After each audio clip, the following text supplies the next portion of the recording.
আমাক বহুতে প্ৰশ্ন কৰি থাকে যে বাৰ্থ চাৰ্টিফিকেটটো কেনেকৈ এপ্লাই কৰিম বুলি।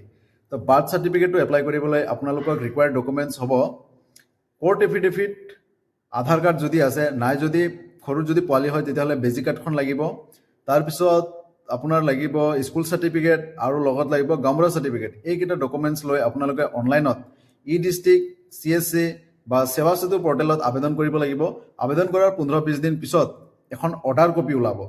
এই অৰ্ডাৰ কপিখন ডাউনলোড কৰি প্ৰিণ্ট আউট কৰি আপোনালোকে নিজৰ ওচৰৰ স্বাস্থ্য কেন্দ্ৰ PSC বুলি যোনটো কয় তাত দিব লাগিব। এজন বিষয়া থাকিব, সেইজনক দিব আৰু সেইজনে আপোনাৰ সেই অৰ্ডাৰ কপিটো লৈ আপোনাক কৈ দিব যে কোন তাৰিখে তেখেতে আপোনাক আপোনাৰ বাৰ্থ চাৰ্টিফিকেটটো দিব পাৰে। কোৰ্ট এফিডেভিটৰ বিষয়ে বহুতে জানে, বহুতে নাজানে। এইটো কেনেকুৱা বনাব লাগে বুলিও আমাক প্ৰশ্ন কৰে।